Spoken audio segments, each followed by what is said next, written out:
as like the group who formed out of the Blitz scene and the New Romantics and all the rest of it. But I mean, you were actually together well before that, weren't you? Not as a serious kind of musical force, I don't think. And we've known each other for such a long time that, I mean, when we were at school, we used to mess about in the music room. I mean, it used to be us and God knows how many other people. But it wasn't, I don't think it was really a serious effort to kind of say, we want to be in a band and we want to make it big. It wasn't really until sort of, I don't know, 78, 79 that we eventually decided that. I mean, you used to play as Gentry, or the Gentry? Well, we had a Kate. It was just school stuff, you know. You're at school, you're just like messing about in the music room. So we decided to go out a bit further and play to the kids and stuff, you know. So we gave ourselves a name, but we sort of dispersed and kept as friends. And well, the reason Spandau got together, we was going to the Blitz. This is it was the club of the time, and we was listening to music like a lot of black stuff, Marvin Gaye and stuff. And the soul was there. It was really good. But there was no sort of young group doing it. There was no British group doing it, you know, and it was white. So we thought, well, we'll do that. We'll fill a gap. We actually filled a gap. So because we messed about when we was at school, we knew that we could play instruments. We just thought, well, we'll get together. We rehearsed for about 6 months. Didn't have a name, didn't tell anybody about it. And finally we did a gig at the Blitz. We thought we'd rather play there where we're appealing to the people that we want to appeal to, as opposed to playing somewhere like the Marquee, which was the rock and roll side of it, which we had nothing to do with. And we got together, and the first gig was a success, you know, and our first single was released, to cut a long story short, went straight in at #5.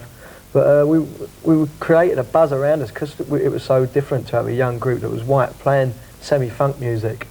It created a buzz, and at the time we didn't let any press in because we thought it was a bit too early to be written about. We wanted to be. Was it really? Was it because it was too early, or was it a bit of a case? I mean, you're a very shrewd manager. Yeah, it was like the Sex Pistols thing. You build up all the interest. Well, the main thing being that the press had too much power, and we thought, well, why should we let them in? They're going to slag it off anyway because they won't understand it. They was all too old at the time, not like yourself now. And we thought, we'll keep them out as opposed to get a bad review. We'll get someone who likes us to review us first. So we did, the first review we ever got was in NME. It was Bob Elms did it. Now he's very successful in his own right as a journalist. So it was very much a thought about thing. He was someone who used to come down to the clubs with us. So. He also thought of the name before you asked me. It's kind of like, it's like when the band was formed, people say, well, why didn't you play, you know, sort of, you know, marquee? There's kind of the middle market sort of rock clubs. And frankly, we probably would have got things thrown at us because, you know, we were different. I mean, those were kind of like the after punk clubs and sort of a bit of heavy metal as well. And, you know, why play to an audience that are going to dislike you when you've got a ready-made audience who, you know, sort of a third, 2/3 of the people you know anyway. Why not just play to them? And we did need to advertise because all our gigs were sold out, you know, people outside couldn't get in.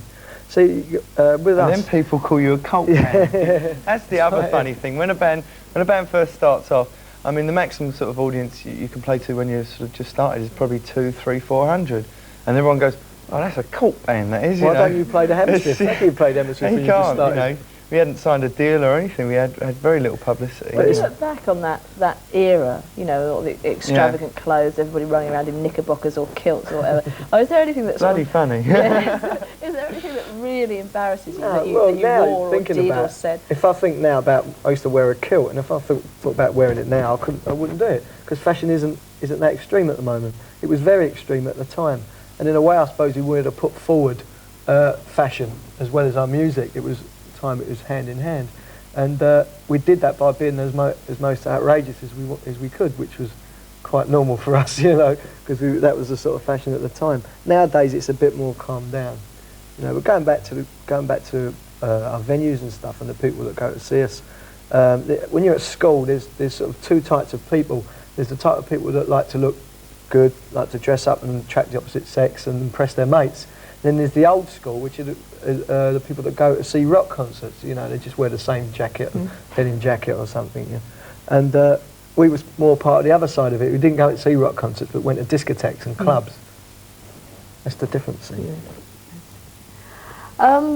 Moving on a little bit to chant #1, which was, I don't know, would you say that was the peak of Spandau sort of out-and-out dance music as opposed to more poppy type stuff? I think that was the turning point in sort of in our career. I mean, we'd always been recognised as a musical force anyway, but I think chart number one really heralded the kind of, you know, Spandau are actually capable of releasing a really great dance record. I think it had been going that way ever since the beginning. I mean, musically, I can hear things that are happening in the tracks that we've done before that I knew were going to lead up to something like that.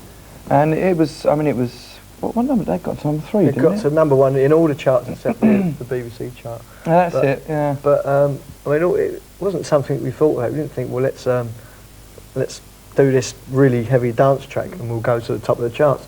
All our music's always been a natural progression. It's like before chart number 1, we had tracks like Glow, which was a heavily percussive number. I started playing congas in the group, and it just sort of moved that way. Like Tony said, it was just natural. So we could have carried on doing chart number 1s, and when we brought our second album out, Diamond, it could have been full up with chart number 1s, but then it would have been pointless, you know, it wouldn't have been special. I can remember seeing an interview, I mean, very, very early on when you started out and you were sort of explaining what you're about and what you're trying to do. And Gary saying that you wanted to make your own dance music, like a young white dance music, that you all loved funk, but you weren't out to just kind of copy that. But I mean, weren't you quite close to that with something like Chant? Well, obviously, because we listened to that music. I've always listened to black music. As I said, it's sort of session musicians, black session musicians from LA or something. How can you relate to that? We wanted to fill that gap and have our pictures all over the press, you know, all over the newspapers, on television. But as far as the music's concerned, our influences were that music, because that's the sort of music we were listening to in clubs and discos. So we're going to be influenced by it. So that's why it was, I suppose, in the same vein. In a way, we proved that we could do it, being our age, being our colour, being our nationality. I don't think it actually sounded black. I mean, I think it sounded very white. No. Well, we did use black horns, you know. None of us could play. But I think the overall sort of structure and the arrangement of the song, and even the chord structures, are very un-American. They're not kind of. I mean, if you listen to your kind of typical black American sort of disco, I mean, you know, it's sometimes very hard to tell various tracks apart. Chant number 1 stood out. I mean, and also I don't sing like a black singer, so that makes I think that makes quite a bit of difference as well. I think it was, to me, it sounded British, and which was good for the time. I mean, at that time you were really sort of on the crest of a wave, and then a little bit later on came the single She Loved Like Diamond, which was a bit of a dip. Well, I think that's criminal, actually. Yeah, we actually went through a bad spot with our record company, but it's been sorted out now. So. Well, Paint Me Down, I think what happened was, to a certain extent, that we probably left the release of Paint Me Down a bit too long as well. You know, it's just one of those things. I think it's good for a band at some point to have a kind of a small dip. It wasn't a massive dip, and we didn't go totally out of fashion or whatever, but does it really pull you up though? Because I mean, you must have something. Because after chart number 1, I think we sort of, you know, oh great, this is our biggest one so far. In all the magazines, it was number 1, just apart from the Viva. So to all intents and purposes, it was number 1, and you're on a real high, and I think you tend to get a bit carried away. So that kind of come down was unfortunate. It's one of those things, but it makes you realise, well, you know, like we're going to come back with something a hell of a lot better, and you know, and stronger, and really work for it. When looking back in retrospect, it was probably the best thing that ever happened to our career, because now we're so much more a close unit. We're much more aware of what is going on. I don't think many people have seen Paint Me Down. He got banned because we was romping about on the Primrose Hill with loincloths on, you know. I mean, it's ridiculous, really, why they banned it, because it was all silhouettes. We was in the distance. It was just for effect. And the next moment, we had other people like Haircut 100 swinging about in loincloths, weren't they? We was really annoyed about that. I don't think it did the record any good in Britain. Who had the idea of running around in loincloths? I really just went with the lyrics, you know. It was all about Paint Me Down, and we just decided it'd be good if we were sort of spreading paint all over our bodies, you know. Lyrics such a good idea. That quite abstract anyway, so I mean, it didn't have a sort of definite sort of like boy-girl storyline type thing. So you could like, there's certain songs that you can sort of do really way out things with on video, because there isn't that sort of really strong storyline in the lyrics. It's quite surreal, and we sort of interspersed it with clips and cut-ins which we'd had throughout our history up until then. Obviously, we've had quite a bit more now. We'd probably do another one like it. Did anybody see you? And you sort of bemused passers by walking their dogs? Well, is what happened. Old lady actually. rang up and got the police in. All of a sudden, he's like Brett Mariah's going up Primrose Hill. I think that's the reason why TV banned it, because the first people to sort of say Spandau do a shocking video was the actual press. And of course, all you need is a few people in TV to read that, and before they've even seen it, nope, we're not having that. So there's not that many people actually got to see it, which was a shame, because it was a kind of like a milestone, really. I mean, who do you get on sort of 4 o'clock in the morning putting paint over their body on Primrose Hill? So it's good. Right, Instinction. That was one with the runner, wasn't it? Yeah, that was the runner. That was basically sort of a performance video. And we'd done Muscle Bound, She Loved Like Diamond, Paint Me Down, and everyone had kind of caught on to that idea of the epic video. And I think it got to the point when Instinction came along that it was a bit too over the top, and everyone was going really way out. So we're always a band that do things in opposites anyway. We're always contradicting ourselves in some ways, yeah. And so while everyone was going around doing these epic videos and nicking ideas from us, we returned to the kind of basic sort of performance format with just really good lighting and sort of just a very plain backdrop with just a slight sort of imagery. Yeah, a bit of imagery with the runner and that, which just helped the kind of video roll along, you know. Now, what about communication? Yeah. Time There's two versions of this. The first one Tony can talk about because he's the only person in it. But we did another one for America, in which we got all the group's faces in, so it was semi-performance. But well, yeah, I mean, the song is, I mean, communication. It's about communication breakdown, and it's the first video that we've ever done with only one of the band in it, which happened to be me, and what we wanted to do is kind of have a sort of professionals type Sweeney sort of atmosphere to the video, kind of real sort of London, you know, car chases, yeah, car chases and things like that. And we wanted to give the impression that someone had been let down because of a communication breakdown. And we also put a 30-second dialogue piece at the beginning, which was the first time any band had ever done that on a video. So, I mean, despite what Paul McCartney says, sorry Paul, but no, we were actually the first. And it was just a really sort of, we had lots of extras, car chases. It was one of the most exciting videos I've ever been in. We also got a couple of famous faces in, Leslie Ash and John Conte, the boxer. Yeah, they were really great to work with as well. So I mean, it was just a really exciting video. It was kind of a real London-based video, which was great fun. What about the alternative version? The alternative, well, that was really primarily made for the American market. What, could they not cope with the idea of not having the Well, group we in the just video? wanted, because we're sort of so new to America, we just wanted to get the group's faces in, you know, they don't know what the group Otherwise looks I like. think it's the tall bloke, the black bloke and the girl. Yeah, exactly, the girl who was Spandau Ballet. So therefore we had to get the, like, you know, the rest of the boys in. I didn't want to leave Matt too much, like, so we had kind of little snippets of the band interspersed with the old video as well. Personally, I think She Loved Like Diamond was the #1 song. I think it should have, I thought it was going to be a massive hit. I really did. And we come back after that with Instinction, which was, I don't know, that got very high. Yeah. That was top 5, I think, wasn't it?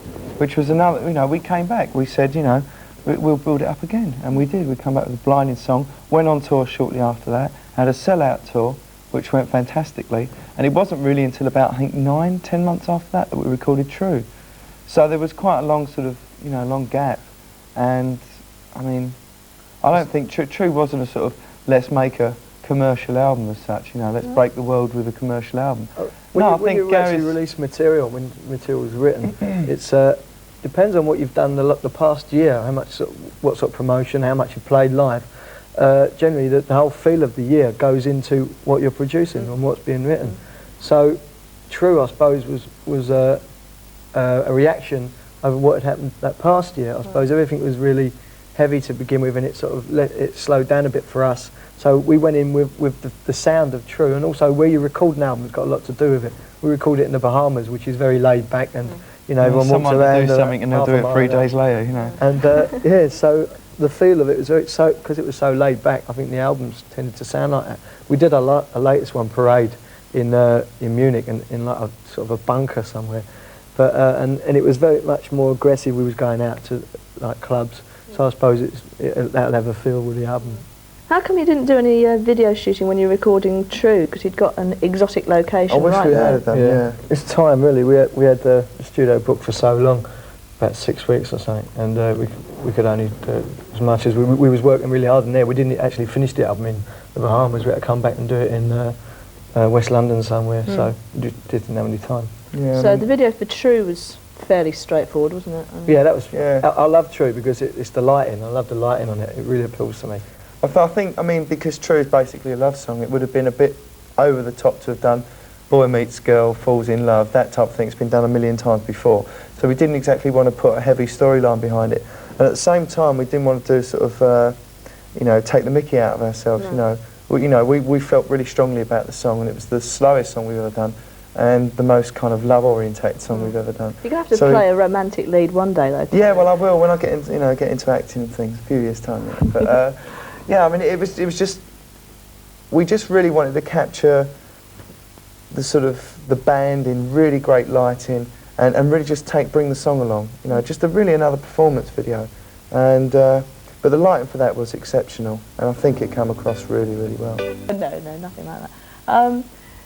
Were you egged on at all by the fact that you seemed to be overtaken at one point by Duran Duran, who were first of all thought of as a sort of poor man's Spandau Ballet, and then suddenly there they were, worldwide megastars? Yeah, but you have to look at their audience. You know, it doesn't bother me neither, because their audience tends to be very young. I think very young audience, they do tend to be a bit fickle. You know, it's 1 minute it's Duran Duran, the next minute it's Nick Kershaw and Howard Jones, and you don't know what happens. They just swap around. You know, so it doesn't bother me. I think we've got a wide range of our age group varies in our concerts. It starts off with screaming young girls at the front and gets older as it goes back. And I think that's a bit more important, that you're appealing to a wider market. Yeah, I think what you've got to remember is there's room for a lot of other, a lot of bands in this world, and if you've got to have competition like Duran, Culture Club, Wham, Kershaw, people like that, you've got to have that sort of competition, because it kind of inspires you, and it makes you work a lot harder, and it makes you realise that you want to, you've got to beat the rest of them. And I don't think that's a bad thing. I think we've kept our egos firmly down to the ground a lot more than other groups. Yeah. I mean, that's another thing. See, I see Spandau as a long-term thing. I don't see us as a band that will... It's been a kind of gradual process. I mean, now we're at kind of the peak of our career, really. We've never been bigger than we are now. And last year, True kind of broke the world wide open for us. But the 2 albums leading up to that, and the ups and downs that we had, have kind of, we've been prepared. It's like a kind of grooming sort of session. The first 2 or 3 years were a grooming period, and we can cope with it. We know the pitfalls, we know the pressures and everything, and I think we're all quite sensible guys, ready for world domination, in fact. Yeah, we're ready for kind of world presidency and things like that. This year's we're quite prepared. This year's the time where the Globe's doors will open up for Spandau Ballet. We did laid the foundations. Laid the foundations. We're just going to sort of, finish the rest off. Can we talk about Swain and Jolly, your producers? Yeah. Well, basically, nice cut of guys. it's really, really important to get on with your producers, because you're bunged up in the studio for weeks on end, and you've got to get on well with them. And we're lucky enough to have hit it off with Swain and Jolly. We tried Trevor Horn. We gave him a single of ours to mix, and he mixed Instinction very well, but he just tended to want to take too much control over it. We had a lot of ideas ourselves, and he just didn't want to listen to us, because we was the group, he was the producer. But we finished with him, and we've come across Swain and Jolly, who were doing very well with Imagination and Bananarama, and their records sounded really bright, so we wanted that bright sound, so it sounded good on the radio. Given that they were using those sort of quite bubblegummy groups at the time, it seemed an odd choice for Spandau Ballet. Yeah, but you've got to imagine, we know what we sound like, and we know what they're good at, so we knew how we were going to sound, and so he really brought the brightness out of us, but I think we still kept the aggression there. What you've got to remember with the sort of so-called bubblegummy groups is that Steve and Tony wrote most of the songs. They are Imagination and Bananarama. There's, okay, fair enough that the girls and the guys sing on the records, but all the songs and most of the instrumentation is all done by Tony and Steve. So with us, Gary writes a song, we all go away, we rehearse it and arrange it. So we've got our own sound initially anyway. And what we wanted was really just to capture that sort of Spandau kind of energy and put it down onto vinyl, which I think they did. Yeah, that's why we take a co-production credit, because we actually, before we showed them the song, it's been arranged, which is half of the producer's job anyway, so that's why we take a co-production. We also, as time's gone on, we've kind of got very much involved in the sort of studio techniques and things. And you know, we find that really interesting. So it's kind of a real team. It's Tony and Steve, and they've got an engineer called Richard as well, assistant engineer. Tony's a really brilliant engineer, and Steve's an ideas man. He's really clever I always go away with Steve on my own and work out vocals with him, which works really well. We just work together, and that's great.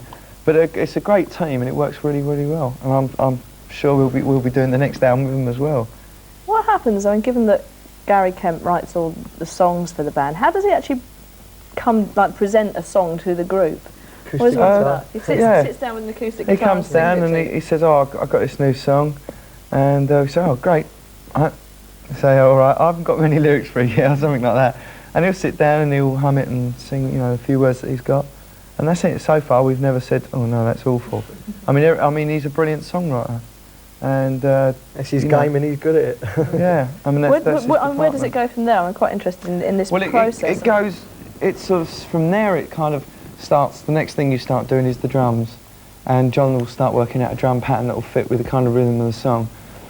And then, of course, Martin, because the bass and the drums are kind of your backbone of the rhythm section. When we're in the studio, I mean, we all work it out together when we're in the rehearsal studio, but when we record, it's the drums, the bass. It's just a gradual sort of process of building it up, really, until you've got a kind of an overall sound.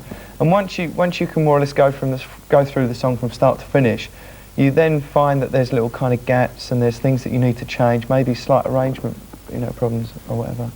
I mean, I'll always go away with Gary and sit down and sort of, I'll say, right, sing it to me, I'll look at the lyrics, and then I'll go away and I tend to read it like a piece of prose or something and try and sort of understand exactly what he's on about, and then try and relate the lyrics to my own personal sort of influences, and that's how it goes.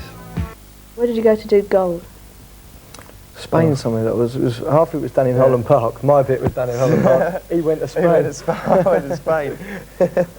I always get the exact locations. Yeah, that was quite. Again, that was sort of very abstract in terms of the sort of bits we shot in Spain with this girl being painted in gold, and she kept on sneaking behind doorways and things. It was like my quest for the ultimate. There was an actual story to that. It was just a collection of images, and really it was. The annoying thing about videos is because they've got stories, you turn on the Chocolate Pops or something, you watch the video, and they always cut it short, so you don't end up knowing what it's about. So at the time we thought, well, with this, we want it so that anyone can come in at any time and just grab bits of information. So it was just a collection of images without really an ending. It did seem to have a storyline. Yeah, well, it basic. I mean, it's like the song. Making it up, I suppose. Really. The song, I mean, gold. Gold is the ultimate sort of precious metal. And I mean, things like lines like "always believe in your soul," and it's kind of having self-confidence and like sort of believe in yourself, because you're the ultimate sort of kind of person. You're the special thing. And in the video, it was just kind of me, sort of on this kind of quest, you know, going across country and searching for this girl and putting this kind of jigsaw together to form sort of my own self-satisfaction or whatever. Do you know what I mean? It was, but it was great. I mean, I got absolutely sunburnt to death there. It was good fun. How long did it take you? Well, to film the video. Well, we spent about a day in London doing it, and then we went to Spain, and we were up at 7 o'clock in the morning. We worked till 5, 6 the next morning, and I mean, it got to the point where we had to shoot the last 2 scenes, and every time I sat down, I fell asleep. And I was like, it was like that. So everyone had to keep on picking me up, and walking me around. I'm going, just let me sit down. I've got to go to sleep. And they're, no, you can't. So they're walking me up and down. Then we finished the video, it was about 5, got back to the hotel at 6, we're up at 7 to catch a plane, so I got an hour's sleep. I went with Gary, and we arrived in Spain and were told that we had to do a load of interviews and stuff. So we just had to cancel it and say, look, we've got to get 2 or 3 hours rest. And you know, we did that, and then did the interviews for the rest of the day up until about 3 o'clock in the morning. There was a party, by the way, that's why it went on to 3. So you didn't have any trouble looking convincingly crumpled and unshaven? Well, I mean, it's a good job I actually sort of, I didn't have any problem doing that, but it's a good job I caught the sun, because I would look like death. You know, I don't look too bad now, so. Right, that brings us up to Only When You Leave. Well. Does it not? Certainly does.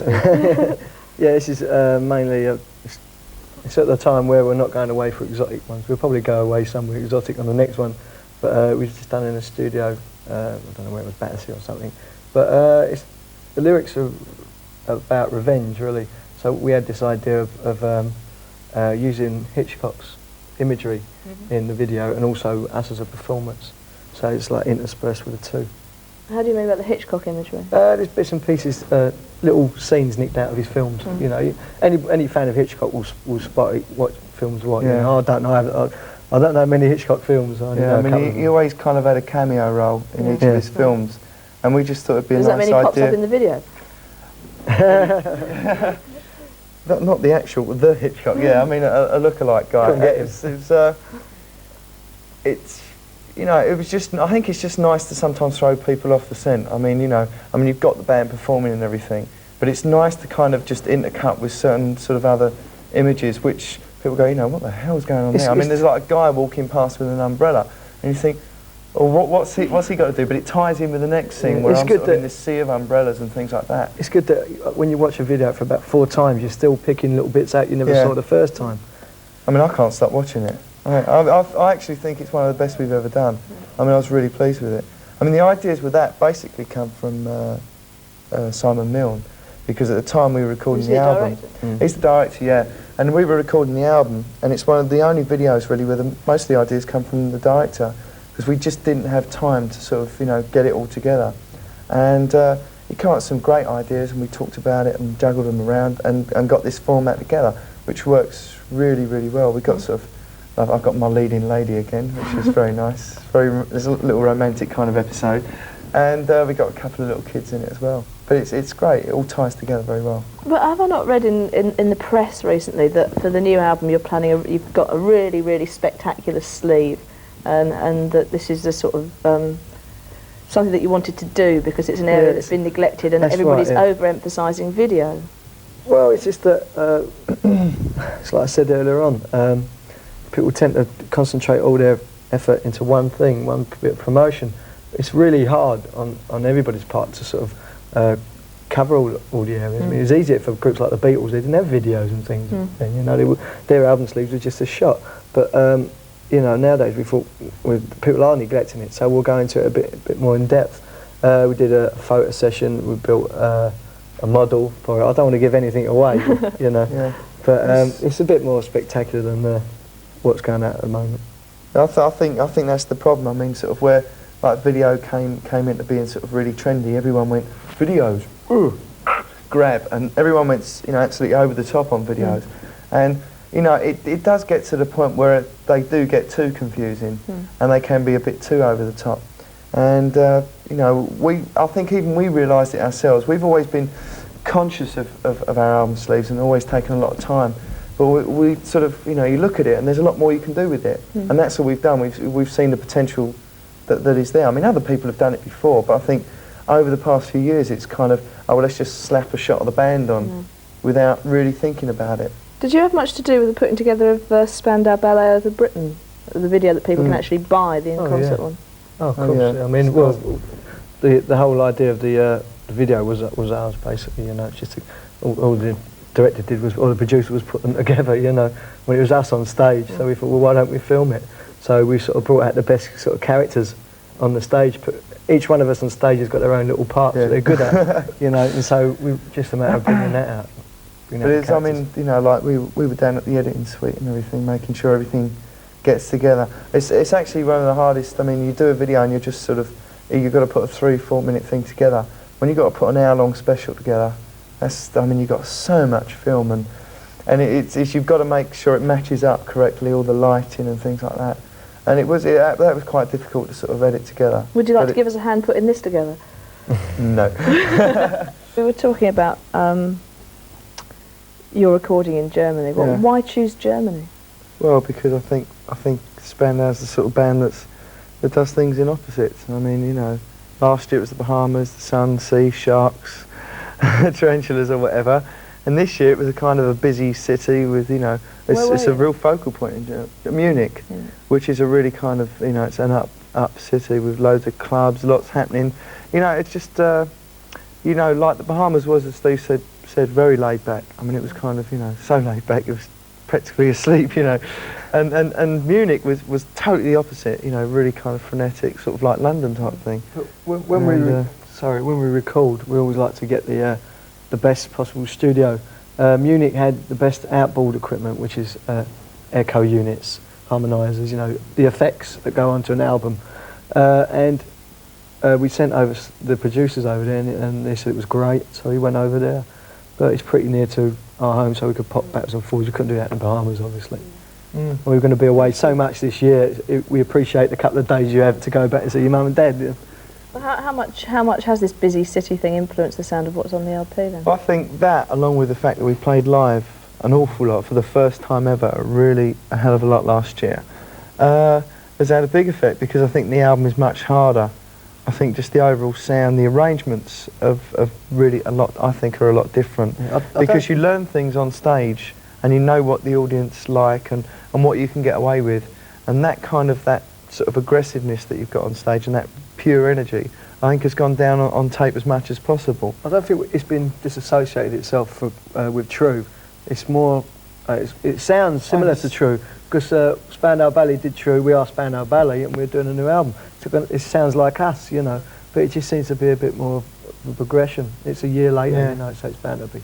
I mean, it's the kind of melodic, content is still there. That's the right word to say. Yeah.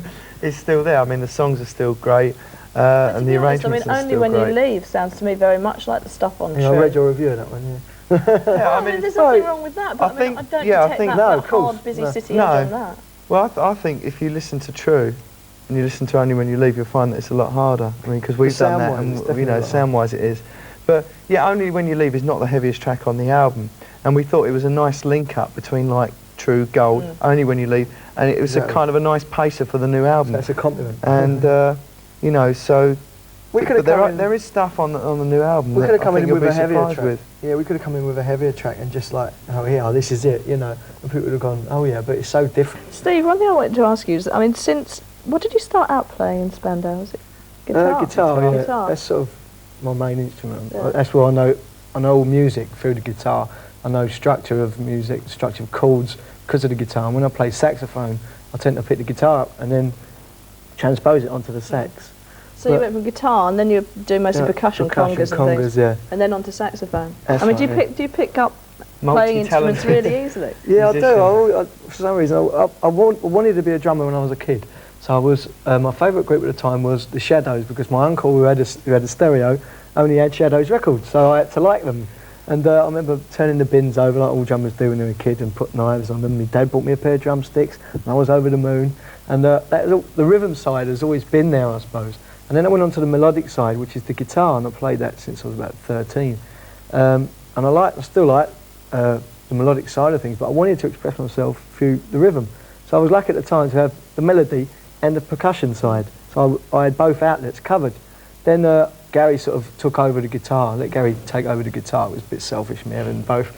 And I was missing out on the melodic side, so I promptly thought of another instrument which I liked. And saxophone has always appealed to me as being a sort of sexy instrument. Yeah, it's very much. But it's beautiful instrument, actually. So I picked that up, and it's like that. Yeah. He's brilliant. I tell you, bought myself one for Christmas. He's one of these very lucky. I mean, I can't play anything. All I can do is sing, and I can't play guitar, piano, nothing.